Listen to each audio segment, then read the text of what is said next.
ஒரு 2, 3 நாளா சோஷியல் மீடியாவுல எல்லாரையும் வெளிய போன்னு தொரத்திட்டு இருக்காங்க. சோஷியல் மீடியா தான் இந்த உலகம் நடந்துகிட்டு இருக்கா? ரியாலிட்டிய பத்தி யாரும் பேச மாட்டாங்களா? இப்ப ரியாலிட்டில மக்கள் எல்லாமே சந்தோஷமா, ஹேப்பியா இருக்காங்களா? Get out Modi, get out Stalin, TN TVK for TN அப்படின்னு நெறைய ஹேஷ்டேக் ட்ரெண்ட் ஆகிட்டு இருக்கு. இது மட்டும் தான் ரியாலிட்டியா? இதுக்குள்ள போய் நம்ம நெறைய விஷயங்கள தெரிஞ்சுக்கிட்டே ஆகணும் அப்படின்னு நான் நினைக்கிறேன். ஸோ டைட்டிலையும், தம்ப்லைனையும் பார்த்து எந்த முடிவும் எடுத்துறாம வீடியோ ஸ்கிப் பண்ணாம ஃபுல்லா பாருங்க. Welcome to the channel. நான் உங்கள் விஷால் சரவணன். வாங்க வீடியோக்குள்ள போகலாம்.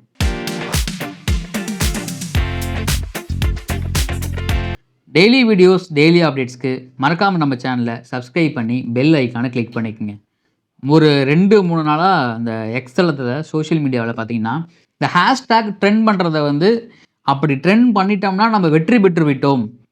ஹேஷ்டேக் ட்ரெண்டில் தான் பார்த்தீங்கன்னா இந்த உலகமே இயங்கிட்டு இருக்கு. அதுதான் ரியாலிட்டி அப்படின்னு ஒரு சிலர் பேர் பகல் கனவோ இல்லை இரவு கனவோ காண்டுகிட்டு இருக்காங்க. ஃபஸ்ட்டு கெட் அவுட் மோடி அப்படிங்கிற ஹேஷ்டேக் பார்த்தீங்கன்னா பயங்கரமாக வைரல் ஆச்சு. யார் பண்ணாங்க அப்படின்னா, இப்போ நம்ம தமிழ்நாட்டில் ஆண்டுகிட்டு இருக்கக்கூடிய திமுக கட்சியோடைய காரங்க தான் இந்த கெட் அவுட் மோடி அப்படிங்கிறத பண்ணாங்க. இது எங்கே ஆரம்பிச்சது? பாஜகவுடைய மாநில கட்சி தலைவர் அண்ணாமலை அவர்கள் இந்த ஹிந்தி பற்றி நிறைய பேசிகிட்டு இருந்தாங்க இல்லைங்களா? ஸோ ஹிந்தி மும்மொழி கொள்கை, விஜய் பெயரில் பார்த்தீங்கன்னா சிபிஎஸ்சி ஸ்கூல் இருக்குது, திருமாவளவர்கள் பேரில் சிபிஎஸ்சி ஸ்கூல் இருக்குது, அவங்க பேரில் இருக்குது, இவங்க பேரில் இருக்குது, இவங்கெல்லாம் அது பண்ணுறாங்க அது பண்ணுறாங்க இப்படிலாம் சொல்லி இங்கே தமிழ்நாட்டில் பார்த்தீங்கன்னா ஹிந்தி மட்டும்தான் பிரச்சனை அப்படிங்கிற பிரச்சனையை கிளப்பிவிட்ருக்காங்க. ஏன்னா மக்கள்லாம் அவ்வளோ ஹாப்பியாக இருக்காங்களா? அதை பற்றி நம்ம கடைசியாக பேசுவோம். அப்படி போயிட்டு இருக்கும்போது அவங்க உதயநிதியை பார்த்து அவங்க பேசின விஷயங்கள், கெட் அவுட் மோடி, அண்ணா சாலை பக்கம் வா, தனியா வா, அந்த மாதிரிலாம் நிறைய உரிமையில் பேசிக்கிட்டாங்க. பட் நம்ம அப்படிலாம் பேசலாம். நம்ம டீசெண்டான பாலிடிக்ஸ் நம்ம பார்க்குறோம். டீசெண்டான பாலிடிக்ஸ் பற்றி நம்ம பேசுவோம் அப்படிங்கிறது தான் நம்மளுடைய கொள்கையும் கூட. சரி, ஓகே. இப்போ அப்படி பண்ணிட்டு இருக்கும்பொழுது இந்த கெட் அவுட் மோடி இந்த ஹேஷ்டேகை உங்களால் முடிஞ்சால் நீங்கள் பண்ணி பாருங்க அப்படின்னு சொல்ல உடனே இவங்க என்ன பண்ணிட்டாங்க, நீங்கள் சொன்னதை நாங்கள் செஞ்சு காட்டும் அப்படின்னு இவங்க ஒரு ஹேஷ்டேக் கிரியேட் பண்ணுறாங்க. உண்மையாகவே கெட் அவுட் மோடி பண்ணி தான் ஆகணுமா? இந்த கேள்வி நமக்கு எல்லாம் வரணும். இப்போ நீங்கள் ஒரு பாஜகவுடைய ஆதரவாளராக இருக்கலாம், திமுக ஆதரவாளர்களாக இருக்கலாம், இல்லை எந்த கட்சி ஆதரவாளர்களோ நீங்கள் இருந்துட்டு போங்க. இந்தியா நாட்டில் அவர் 3ஆவது டைம் பிரதமராக இருக்கார். இந்த டைமில் கெட் அவுட் மோடி தேவையா அப்படின்னு நம்ம கேள்வி கேட்க தோணுது. அப்போ இந்தியாவில் என்னென்ன மக்கள் பிரச்சனைகள் இருக்குது அப்படிங்கிறது நம்ம பார்க்கணும். அப்போது மக்கள் பிரச்சனைகள் இப்போ நடந்துகிட்டு கரண்டாக நடந்துக்கூடிய மக்கள் பிரச்சனைகள், இந்த கும்பமேளா ஃபங்க்ஷனில் பார்த்தீங்கன்னா நிறைய பேர் போய் கூட்ட நெரிசலில் உயர்ந்து போகிறாங்க. ரயில்களில் பார்த்தீங்கன்னா டிக்கெட் கிடைக்க மாட்டேன். ரயில்களில் ரிசர்வ் பண்ணி போகிறவங்களுக்கு பாதுகாப்பு இருக்க மாட்டாங்க. ரயில்களில் நிறைய கூட்டங்கள், அதாவது இந்த அடித்தட்டு மக்களுடைய வாழ்வாதாரம் பாதிக்கப்படுது. அப்போது அதையெல்லாம் வளர்ச்சி அடையவே இல்லையே. அப்போ நிறைய பேர் கூட்ட நெரிசலில் சிக்கி இறந்து போகிறாங்களே. அப்போ நாடு வளர்ச்சி அடையுது எங்கே போயிட்டுருக்கு? சட்டவிரோதமாக குடிபெயர்ந்தவர்கள் அமெரிக்காவுக்கு கை கால்கள் விலங்குகள் கட்டப்பட்டு அங்கிருந்து நாடு கடத்துறாங்க. அதை பற்றி பிரதமர் மோடி அவர்கள் ட்ரம்பை பார்த்து எந்த கேள்வியும் கேட்கல. ஆனால் அவர் கூட சேர்ந்து கை பேசி குலுக்கிட்டு இருக்கார். நிறைய திட்டங்கள் கையெழுத்திட்டாங்கன்னு சொல்கிறாங்க. ஆனால் அந்த சந்திப்பு நடந்த மறுநாளே அமெரிக்கா கொடுத்த நிதிகள், ஆண்டாண்டுகளாக 70 ஆண்டுகளாக அமெரிக்கா கொடுத்த நிதிகள் பார்த்தீங்கன்னா கட் பண்ணுறாங்க. அதை பற்றின வீடியோ டீட்டெயிலாக நான் போட்டிருக்கேன். அந்த வீடியோ டிஸ்கிரிப்ஷனில் லிங்க் கொடுக்குறேன். அதை நீங்கள் பார்த்துட்டு வாங்க. அப்போ இன்னும் கிளியராக உங்களுக்கு புரியும். அப்போது இந்தியா கொடுக்குற நிதியை இம்மிடியேட்டாக கட் பண்ணுறாங்க. அப்போ எதுக்கு பிரதமர் மோடி அவர்களும் ட்ரம்ப் அவர்களும் சந்திச்சாங்க? அந்த சந்திப்பில் என்ன பயன் இருக்குது அப்படின்னு கேட்க தோணுது. அது மட்டும் இல்லாமல் தமிழ்நாட்டில் நிறைய பொருளாதார பிரச்சனைகள் இருக்குது, நிறைய விலைவாசி உயர்வு பிரச்சனைகள் இருக்குது. இதையெல்லாம் தானே பார்க்கணும் நம்ம. அப்போ இதையெல்லாம் பார்க்கும்பொழுது இந்த கெட் அவுட் மோடி அப்படிங்கிற வாசகம் பொருத்தமாக இருக்கே அப்படின்னு யோசிக்க தோணுது நமக்கு. இதையெல்லாம் நாட்டில் இருக்கிற பிரச்சனைகள், மக்கள் அவதிப்படுற பிரச்சனைகள் இது எல்லாமே. அப்போ இதையெல்லாம் தான் நம்ம பார்க்கணும். ஹேஷ்டேக் போகிறதால எந்த பிரயோஜனமும் இல்லை இல்லைங்களா? அடுத்த நாளே இன்னொரு ஹேஷ்டேக் ட்ரெண்ட் ஆகுது. என்ன ஹேஷ்டேக் அப்படின்னா கெட் அவுட் ஸ்டாலின் அப்படின்னு சொல்லிட்டு. இப்போ உண்மையாகவே ஸ்டாலின் கெட் அவுட் பண்ணணுமா? ஏன் நம்மளுடைய தற்போதைய முதலமைச்சர் அவர்கள் தமிழ்நாடு சொர்க்க பூமியாக வாழ்ந்துகிட்டு இருக்கு, தமிழ்நாட்டில் சட்டம் ஒழுங்கு சீராக இருக்குது அப்படின்னு சொல்லிக்கிட்டு இருக்காங்க. ஆனால் சேம் டைம் தமிழ்நாட்டில் மக்கள் பிரச்சனையே இல்லையா அப்படின்னு கேட்டால் சொல்லவே முடியாது.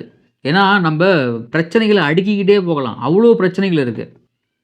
உதாரணத்துக்கு இந்த கள்ளசாராயம் விற்றதாக காட்டி கொடுத்ததாக 2 மாணவர்களை பார்த்திங்கன்னா வெட்டி கொன்னாங்க. கல்லூரி மாணவர்கள் ஒரு பெண்ணை பாலியல் பலாத்காரம் பண்ண விஷயங்கள், ரயில்வே ஸ்டேஷனில் கல்லூரி மாணவர்கள் பொதுமக்களுக்கு அச்சுறுத்துகிற விஷயங்கள், வடநாட்டு பெண்களை பார்த்திங்கன்னா கணவன் முன்னாடியே பாலியல் பலாத்காரம் பண்ண விஷயங்கள், இதெல்லாம் தமிழ்நாட்டில் நடந்த விஷயங்கள் தான் எல்லாமே. அது மட்டும் இல்லாமல் தமிழ்நாட்டிலும் விலைவாசி உயர்வு இருக்குது. தனி மனிதனுடைய பிரச்சனைகள் இருக்குது. பெண்களுக்கு பாதுகாப்பு ரொம்பவும் பார்த்தீங்கன்னா அச்சுறுத்தலாக இருக்குது. தாழ்த்தப்பட்டவர்களுடைய பிரச்சனைகள் இருக்குது. பெண்களுக்கான பிரச்சனைகள் இருக்குது. அப்போ பிரச்சனைகள் வந்து பார்த்தீங்கன்னா இருந்துக்கிட்டே தான் இருக்குது. அதுக்கான சொல்யூஷன் எங்கன்னு கேட்டால் அதுக்கு யாருமே வாய் திறக்க மாட்றாங்க. எல்லாருமே சொர்க்க பூமியா இருக்கு அப்படின்னு சொல்லி தான் சொல்லிட்டு இருக்காங்க தவிர, ஆனா இங்க என்ன பிரச்சனை இருக்கு அப்படிங்கிறது யாருமே சொல்ல மாட்றாங்க. உதயநிதி அவர்கள் இப்ப பேசுறாங்க. அண்ணாமலையை வந்து அண்ணா சாலை பக்கம் வர சொல்லுங்க அப்படிங்கிறாங்க. ஆனா இந்த மக்கள் பிரச்சனைக்கு அவர் பேசி பார்த்ததே இல்லையே. அப்பல்லாம் அவர் வந்து பிரஸ் மீட் குடுக்கறதே இல்லையே. பிரச்சனைகளை பத்தி பிரஸ் மீட் குடுக்காம, இத பத்தி பிரஸ் மீட் குடுக்கறதுல என்ன பிரயோஜனம் இருக்கு? அப்போ இங்க கெட் அவுட் மோடியும் வேணும், கெட் அவுட் ஸ்டாலினும் வேணும். அதுக்கு ஒரு ஹேஷ்டேக் ட்ரெண்ட் ஆச்சு. என்னன்னா get out Modi and Stalin அப்படிங்கிற ஹேஷ்டேக். அப்போது இங்கே ஆட்சி செய்கிறவங்க மக்களுக்காக தான் ஆட்சி செய்கிறாங்க அப்படிங்கிற ஒரு பொறுப்புணர்வு ரெண்டு பேத்துக்குமே இருக்கணும். மத்திய அரசுக்கும் இருக்கணும், மாநில அரசுக்கும் இருக்கணும். நம்ம வந்து தமிழ்நாடு தமிழன், ஆனால் அதே சமயம் நம்ம ஒரு இந்தியனும் கூட நம்ம.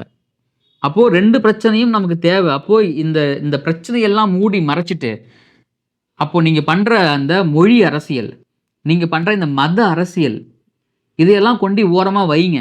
இது உண்மையான பிரச்சனை கிடையாது. இப்போ மும்மொழி கொள்கையை வச்சிங்க நீங்க. இந்த மும்மொழி கொள்கையில தமிழ்நாட்டில் அரசு பள்ளிகளில் மட்டும்தான் தமிழ் கட்டாயமா இருக்கு. தனியார் பள்ளிகளில் நீங்க தமிழ் படிக்கலாம் கூட பரவாயில்லைங்கிறாங்க. தமிழ் நிறைய பேர் first language second language Tamil எடுக்கிறதே இல்லை. இப்போ இருக்கிற பசங்க ஜென்ரேஷன்ஸ் எல்லாமே தனியார் பள்ளிகளில். அப்போ இங்கே மும்மொழி கொள்கை ஆல்ரெடி இருக்கு. இந்தி ஆல்ரெடி படிச்சுக்கிட்டு இருக்காங்க. இது நமக்கு இப்போது தேவைப்படுறவன் படிக்க போகிறான். எனக்கு ஹிந்தி வேணும்னா ஹிந்தி படிக்க போகிறான், ஃப்ரெஞ்சு வேணும்னா ஃப்ரெஞ்சு படிக்க போகிறான். ஆனால் தமிழ் மொழி கட்டாயம் அப்படின்னு தமிழ்நாட்டில் எங்கேயா இருக்கா? எத்தனை தனியார் பள்ளிகளில் தமிழ் மொழி கட்டாயமாக்கப்பட்டிருக்கு அப்படிங்கிற நம்ம கேள்வி எழும்புதா இல்லையா? அப்போது நம்ம ஹிந்தியை வேணான்னு சொல்லணுமா, இல்லை தமிழ் கட்டாயமாக இங்கே படிக்கணும்னு சொல்லணுமா? அதுக்கான வித்தியாசத்தை நம்ம புரிஞ்சுக்கணுமா? அப்போது நம்மளை அப்பையிலிருந்தே 60-70 ஆண்டுகளாக வந்து இந்தின்னு சொல்லி நம்மளை ஏமாத்திக்கிட்டு இருக்காங்க இங்கே ஒரு சில பேர். உண்மையான மக்கள் பிரச்சனையை மூடி மறைக்கிறதுக்கு முழு சோத்துல பூசணிக்காயை வச்சு மறைக்கிறதுக்கு நிறைய வேலைகள் பார்க்குறாங்க. அதே மாதிரி இப்போ கொஞ்ச நாளுக்கு முன்னாடி திருப்பரங்குன்றம் பிரச்சனையை கிளப்பினாங்க இல்லைங்களா? அப்போ மத அரசியலை தூண்டுறது. அப்போ மத அரசியல் மட்டும்தான் இங்கே பிரச்சனையா? இப்போ தமிழ்நாட்டில் வர பிரச்சனையே கிடையாதா? தமிழ்நாடு பெரியார் மண்ணுங்கிறாங்க. அப்புறம் இது வந்து ஆன்மீக ஆட்சி நடக்குதுன்னு சொல்கிறாங்க. இதெல்லாம் என்ன முரண்பாடுகள் நடக்குதுங்க? அப்போது தெளிவாக இங்கே இருக்கக்கூடிய ஒரு சில ஊடகங்கள் என்ன பண்ணுறாங்கன்னா, தமிழ்நாட்டில் இந்தி மட்டும்தான் பிரச்சனை, தமிழ்நாட்டில் மதம் மட்டும்தான் பிரச்சனை அப்படின்னு ஒரு பொய் பிரச்சாரத்தை மக்கள், அதாவது அன்றாடம் மக்கள் சந்திக்கிற பிரச்சனைகளை எடுத்துக்காட்ட இங்கே ஒரு சில ஊடகங்கள் தான் இருக்குது. அதையும் யாரும் கவனிக்க மாட்டுறாங்க. அப்போது பிரச்சனைகளே இல்லாத அளவுக்கு ஒரு பிம்பத்தை மூடி மறைக்கிறாங்க. அதுக்கு எனக்கு என்னமோ டவுட்டாக இருக்குங்க. எனக்கு என்னமோ டிஎம்கேவும் பிஜேபியும் ஒன்று கூடிக்கிட்டு, அதாவது மங்காத்தா படத்தில் வந்து பார்த்தீங்கன்னா அர்ஜுன் அவர்களும் நீ உள்ள நான் வெளியில் அப்படின்னு அந்த கேம் ஆடுவாங்க.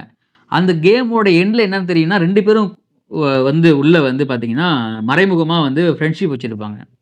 ஸோ அது மாதிரி நீங்கள் பண்ணுற தப்பை நான் பண்ணுற தப்பையும் மறைக்கிறதுக்கு 2 பேரும் அடிச்சுக்கிட்டா தான் இதை நம்ம மூடி மறைக்க முடியும் அப்படிங்கிற ஒரு போர்வையில் இங்கே வந்து பார்த்தீங்கன்னா ஒரு சில விஷயங்களை மக்கள், அதாவது சோஷியல் மீடியாவில் ட்ரெண்ட் பண்ணால் மக்கள் எல்லாத்தையும் மறந்து இது பின்னாடி ஓடிடுவாங்க அப்படின்னு. ஆனால் அன்றாடம் வேலைக்கு போகிறவன், அன்றாடம் சம்பாதிக்கிறவன், அன்றாட பிரச்சனைகள் எதிர்கொள்கிறவன், பெண்கள், குழந்தைகள், அடித்தட்டு மக்கள், பொதுமக்கள் அப்படின்னு எல்லாத்துக்குமே இங்கே தமிழ்நாட்டில் இருக்கிற பிரச்சனைக்கு தெரியும். அது தயவு செஞ்சு நாங்கள் என்ன சொல்கிறோம் அப்படின்னா, அந்த பிரச்சனைக்கு முக்கியத்துவம் கொடுத்து அதுக்கு தீர்வு காணுங்க. அதுக்கு முதல்ல நீங்கள் இப்போ ஒரு சொல்யூஷனை கொண்டு வாங்க. கண்டிப்பாக தமிழ்நாடு மக்கள் தலையில் தூக்கி வச்சு கொண்டாடுவாங்க எல்லாத்தையும். அதை ஏன் பண்ண மாட்டுறாங்க அப்படிங்கிறது தான் இங்கே மிகப்பெரிய கேள்வியாக இருக்குது. ஸோ இந்த அரசியல் களம் வந்து பார்த்திங்கன்னா ஏதோ ஒரு விஷயத்தை மூடி மறைக்கிறதுக்காக ஏதோ ஒரு விஷயத்தை ஊதி பெருசாக்குறாங்களோ அப்படின்னு தோணுது. அந்த சைக்கிள் கேப்பில் ஒரு ஹேஷ்டேக் ட்ரெண்ட் ஆகுது. டிவிகே ஃபார் டிஎன் அப்படின்னு ஹேஷ்டேக் ட்ரெண்ட் ஆகுது. இந்த சமயத்தில் தான் தாவேகாவுடைய தொண்டர்களும் விஜய் ரசிகர்களும் தெளிவாக இருக்கணும். இங்கே ஹேஷ்டேக் போட்டு ட்ரெண்ட் பண்ணுறதுக்கு நேரம் கிடையாது. உங்களுடைய வேலை களத்தில் இறங்கி பாதிக்கப்பட்டவர்களுக்கும் பாதிக்கப்பட்ட விஷயங்களும் போராடணும், அவங்க பக்கம் நிற்கணும். கள அரசியல் நீங்கள் பண்ணுங்கள். இப்போ இவங்க இருக்கக்கூடிய பிஜேபியும் திமுக என்ன பண்ணுறாங்கன்னா, கொஞ்ச நாளைக்கு முன்னாடி பண்ணிகிட்டு இருந்தாங்க இல்லைங்களா, அஜித் விஜய் ரசிகர்கள் என்ன பண்ணுவாங்கன்னா ஒரு ஹேஷ்டேக்கை ட்ரெண்ட் பண்ணுவாங்க. அந்த ட்ரெண்ட் பண்ணுறது அவங்களுடைய வேலையை. ஏன்னா சோஷியல் மீடியாவில் யார் கெத்து அப்படின்னு சொல்லி ஒரு பெரிய ஒரு வாரே நடக்கும். அந்த வாரம் இப்போ வந்து மத்தியில் ஆளும் பிஜேபியும் மாநிலத்தில் ஆளும் திமுகவும் பண்ணிக்கிட்டு இருக்காங்க. இப்போது இங்கே பாருங்கள், இப்போது இது எப்படி எவால்வேஷன் ஆகி போது பாருங்கள். அப்போது ஒரு பொலிட்டிஷியனாக நம்ம என்ன விஷயங்களை பேசணும், என்ன விஷயங்களை அட்ரஸ் பண்ணணும் அப்படிங்கிறத தாண்டி சோஷியல் மீடியாவுடைய மோகம் எல்லாத்துக்கும் வந்துருச்சு. அப்போது TN for TVK good, okay, அது உங்களுடைய ஹேஷ்டேக் ட்ரெண்ட் ஆகுது. ஆனால் களத்தில் இறங்கி மக்கள் பிரச்சனைக்கு போராடுங்க. கண்டிப்பாக மக்கள் எப்பவுமே கைவிட மாட்டாங்க. மாற்றங்கள் வரதுக்கு நிறைய வாய்ப்புகளும் இருக்குது. ஸோ நீங்கள் கருத்துக்கள் கமெண்ட்டில் பதிவு பண்ணுங்கள். இப்போ உண்மையாகவே கெட் அவுட் மோடிங்கிறது வேணுமா, கெட் அவுட் ஸ்டாலினுங்கிறது வேணுமா, இல்லை get out Modi and Stalin அப்படிங்கிறது வேணுமா அப்படின்னு எந்த 3 ஹேஷ்டேக்கில் எந்த ஹேஷ்டேக் உங்களுக்கு வேணும், உங்களுக்கு பொருந்ததோ அதை நீங்கள் கமெண்ட்டில் பதிவு பண்ணுங்கள். அது மட்டும் இல்லாமல் இந்த ஹேஷ்டேக்லாம் தேவையான விஷயமா அப்படின்னு கேள்வி இருக்கு இல்லைங்களா, அதுக்கும் கமெண்ட்டில் பதிவு பண்ணுங்கள் தெளிவான முறையில். ஸோ டெய்லி வீடியோஸ், டெய்லி அப்டேட்ஸ்க்கு மறக்காமல் நம்ம சேனல் சப்ஸ்கிரைப் பண்ணி பெல் ஐக்கனை கிளிக் பண்ணுங்கள். இந்த வீடியோ பிடிச்சிருந்தா உங்கள் ஃப்ரெண்ட்ஸுக்கு ஷேர் பண்ணுங்கள், ஒரு லைக் ஒன்று பண்ணிவிடுங்க. அப்போ தான் அடுத்தடுத்த வீடியோக்கு ரொம்ப யூஸ்ஃபுல்லாக இருக்கும்.